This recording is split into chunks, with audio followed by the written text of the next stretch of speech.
Hello students, welcome to science explainer channel. और हम आपको दे रहे हैं क्लास ट्वेल्थ के लिए इम्पॉर्टेंट फिजिक्स के क्वेश्चन। और ये जो क्वेश्चन है हमारे चैप्टर नंबर 3 से वैद्युत धारा से चल रहे हैं। और इससे पहले मैंने चैप्टर नंबर 1 और चैप्टर नंबर 2 ये दोनों चैप्टर कंप्लीट कर दिए हैं। और मैं इस सीरीज़ में आपको दे रहा हूँ MCQ क्वेश्चन और जो शॉर्ट आंसर टाइप क्वेश्चन होते हैं, ये दोनों टाइप के क्वेश्चन आपको दिए जा रहे हैं। और इससे पहले जो स्टूडेंट्स नए हैं वो डिस्क्रिप्शन में दिए गए लिंक से जाकर चैप्टर नंबर 1, 2 और चैप्टर नंबर 3 के जो 5 पार्ट्स हैं उन्हें देख सकते हैं। तो चलिए मैं क्वेश्चन स्टार्ट करता हूँ आज के। तो देखिए, पहला क्वेश्चन मेरा ये है, इसमें Cu+2 पर कितने कूलाम आवेश है। तो अगर इस पर प्लस का 2 आवेश है, इसका मतलब है इसमें से इलेक्ट्रॉन बाहर की तरफ निकले होंगे। और कितने इलेक्ट्रॉन इसमें से बाहर निकले हैं? 2। और आवेश हमसे पूछा है, तो हमें पता है Q होता है Ne।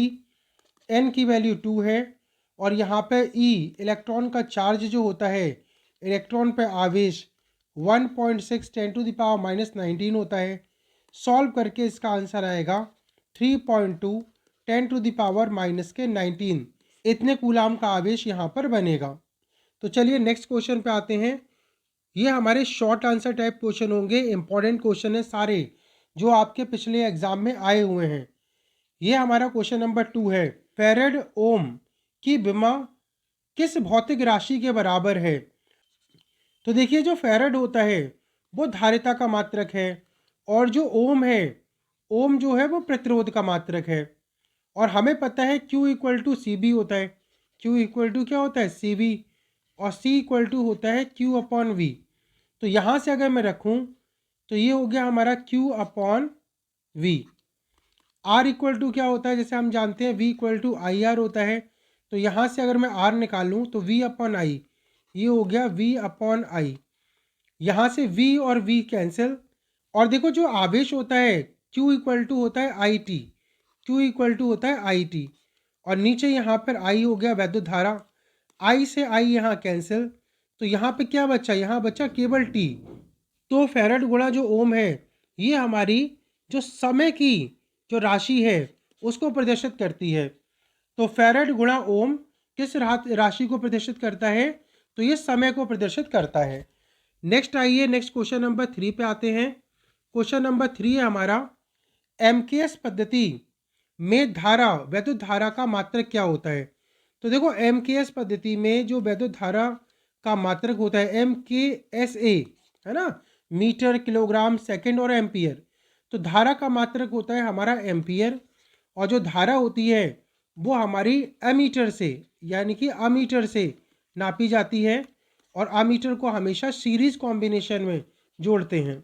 सर्किट में जब भी हम अमीटर को जोड़ेंगे तो सीरीज कॉम्बिनेशन में जोड़ेंगे। तो वैद्युत धारा का मात्रक होता है क्या? एम्पियर। नेक्स्ट पे आते हैं। नेक्स्ट पे आइए।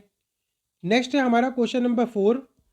धातुओं में मुक्त इलेक्ट्रॉनों की संख्या किस कोटि की होती है। धातुओं में मुक्त इलेक्ट्रॉनों की संख्या किस कोटि की होती है।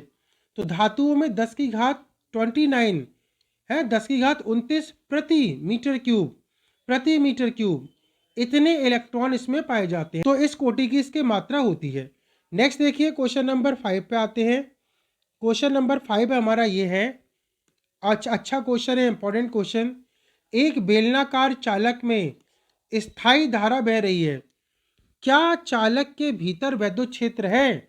अगर धारा यहाँ से प्रवाहित हो रही है, धारा बह रही है, तो क्या वैद्युत क्षेत्र है।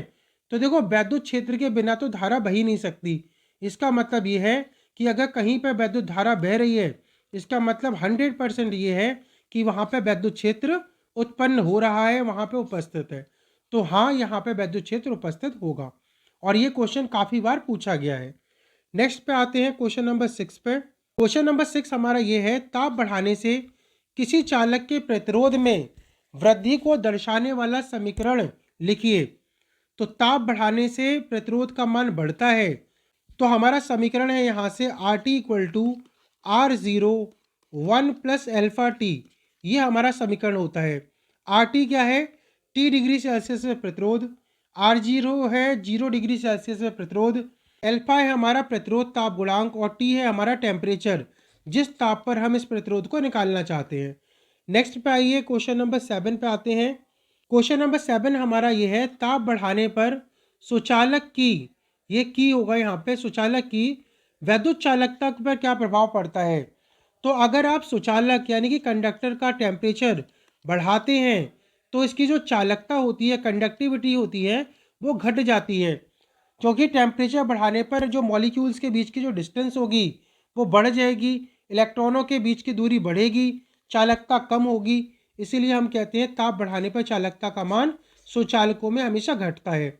जबकि जो सेमीकंडक्टर होते हैं जैसे सिलिकॉन है, जर्मेनियम है, इंडियम है, इन सब पर ताप टेम्परेचर को अगर बढ़ाया जाता है तो ताप बढ़ाने पर कंडक्टिविटी का मान बढ़ता है। नेक्स्ट पे आते हैं क्वेश्चन नंबर 8 पर, अनओमीय अनओमीय प्रतिरोध किसे कहते हैं, एक उदाहरण बताइए।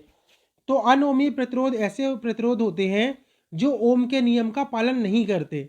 ऐसे प्रतिरोध, ऐसे चालक जो ओम का नियम का पालन नहीं करें, अनओमीय चालक कहलाते हैं। और अनओमीय चालक के प्रतिरोध को अनओमीय प्रतिरोध कहते हैं। जैसे सिलिकॉन है, जर्मेनियम है, इंडियम है, गैलियम है, ये सभी हमारे जो सेमीकंडक्टर होते हैं वो ओम के नियम का पालन नहीं करते हैं। ये इसके उदाहरण हैं। नेक्स्ट पे आइए क्वेश्चन नंबर 9 पर। क्वेश्चन नंबर 9 हमारा ये है, क्या ओम का नियम सभी चालकों के लिए सत्य है। क्या ओम का नियम सभी जो कंडक्टर्स हैं जिसमें करंट फ्लो होता है उसके लिए सही है। तो देखिए, ओम का नियम केवल धात्विक चालकों के लिए सत्य होता है ना। धातु के जो चालक होते हैं, धात्विक चालक, उसके लिए ओम का नियम सत्य होता है। हर चालक के लिए ओम का नियम सत्य नहीं होता। तो ये हमारा आंसर होगा। नेक्स्ट देखिए क्वेश्चन नंबर 10 पे आते हैं। क्वेश्चन नंबर 10 ये हमारा एक न्यूमेरिकल क्वेश्चन है। वो ये कहता है 6 ओम प्रतिरोध 6 ओम प्रतिरोध वाले एक तार को वृत्त के रूप में मोड़ा गया है। वृत्त के व्यास के सिरों के बीच प्रतिरोध कितना होगा। तो देखो, अगर मैं 6 ओम का प्रतिरोध को अगर इस तरीके से वृत्त के रूप में मोड़ूं और यहाँ पर वृत्त के परिचय यहाँ पर हमने यहाँ पे 2 वायर कनेक्ट किए, तो अगर ये 6 ओम का है तो 6 ओम में से आधा प्रतिरोध तो यहाँ होगा 3 ओम का, और आधा प्रतिरोध इसके नीचे की तरफ होगा 3 ओम का। अब हम देखते हैं ये जो 3-3 ओम के प्रतिरोध हैं दोनों समांतर क्रम में जुड़े हुए हैं, और समांतर क्रम में जो आंसर निकालने का फॉर्मूला होता है पैरेलल कॉम्बिनेशन का, तो ये होता है 1/R1 + 1/R2। R1 की वैल्यू हो गई 1/3, पहला भी प्रतिरोध 3 का है और दूसरा भी 3 का है, तो ये हो गया हमारा 2/3। और जब इसे रिवर्स करेंगे, है ना, 1/RP की वैल्यू है ये, तो यहाँ से RP निकालोगे तो होगा 3/2। तो यहाँ से डिवाइड देने के बाद में हमारा प्रतिरोध निकल के आएगा 1.5 ओम का। तो ये स्टूडेंट्स, ये हैं हमारे कुछ आज के इम्पॉर्टेंट क्वेश्चन। मैं लगातार आपके लिए क्वेश्चन लेके आता रहूँगा। जो चैनल पे नए हैं स्टूडेंट, चैनल को सब्सक्राइब कर लीजिए, बेल आइकन को प्रेस कर दीजिए, जिससे आपको इम्पॉर्टेंट क्वेश्चन मिलते रहें। और जो पिछले वाले क्वेश्चन हैं वो डिस्क्रिप्शन में दिया गया लिंक होगा, उस पर आप क्लिक करके देख सकते हैं। Thank you.